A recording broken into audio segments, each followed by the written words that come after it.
And this comes to us from the Discovery Channel. It shows what happens when you crash a jetliner on purpose. You see the pilot bailing out before it hits the ground. It's part of a special that airs Sunday on the Discovery Channel. Welcome back to CBS This Morning. Welcome back to CBS Morning. There's rising anger in Southern California over a Border Patrol agent who shot and killed a mother of 5 on Friday. Officials say the agent was trying to save his own life.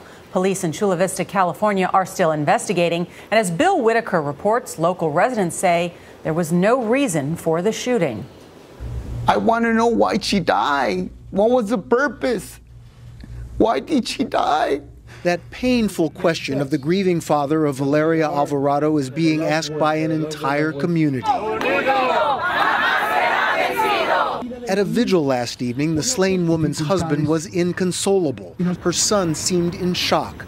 Valeria Alvarado's shooting death in the San Diego suburb of Chula Vista by a plainclothes U.S. border agent was violent. Her car pockmarked with bullet holes. Beside it, the body of the 32-year-old mother of 5. To the community, it's inconceivable.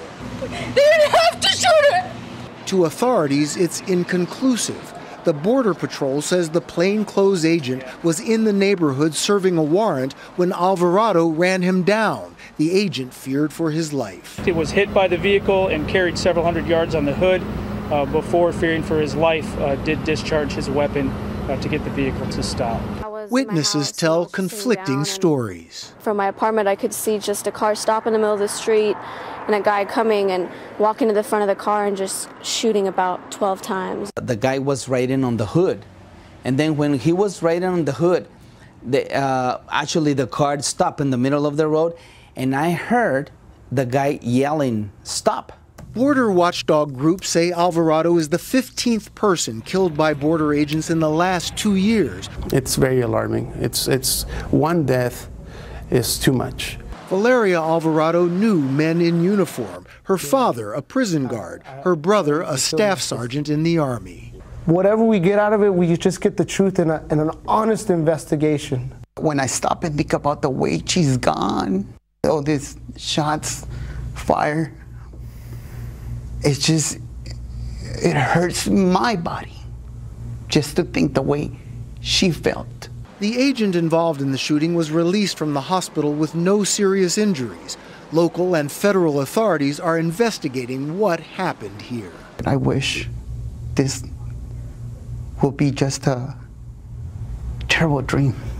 It takes a lot of strength to go on.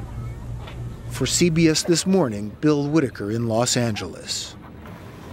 Senior correspondent John Miller, former FBI Assistant Director, joins us now. Good morning. Good morning. What happened here?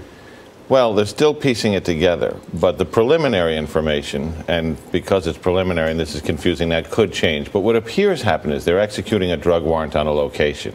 They have a surveillance team on the perimeter. So far, that's all routine. This car comes out from around the location, and somebody gets on the radio to the perimeter surveillance team and says, check that car out before it leaves the area, thinking maybe the suspect is hiding in the back or in the trunk. So this Border Patrol agent goes to engage the car and say, stop. And that's where the story gets foggier, because what we don't know is, how did he identify himself? Did he have his badge on a chain? Did he clearly state police? But what we do know is that this thing went horribly wrong.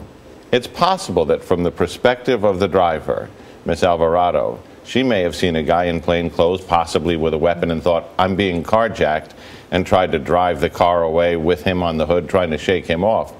From his standpoint, and that's going to be the legal standard here, what was his state of mind? What was he thinking was going on when he fired the shots?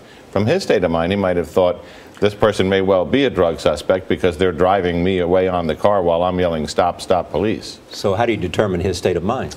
They're going to have to, well, his state of mind is going to be in interviews with him, and whether that's consistent with what the witnesses say. And as we've already learned, the witnesses' stories are not necessarily consistent. Her state of mind, what she was thinking, of course, is now going to be impossible to get because she's passed away. Her family is obviously in a lot of pain, as Bill Whitaker reported. She's a mother of 5 children. Does something like this end up going to trial, and what happens then? He could be charged in a case like this if, when all the facts are together, the department inspector general decides that he acted so irresponsibly or recklessly that that's a crime. but it's really too early to say. Certainly there will be the civil suit in any event. Thank you. Good to see you. America mocked the NFL's replacement referees for 3 weeks. One of them says he'd do it all again tomorrow. We'll ask him what it was like to be at the center of so much controversy. Ahead on CBS This Morning.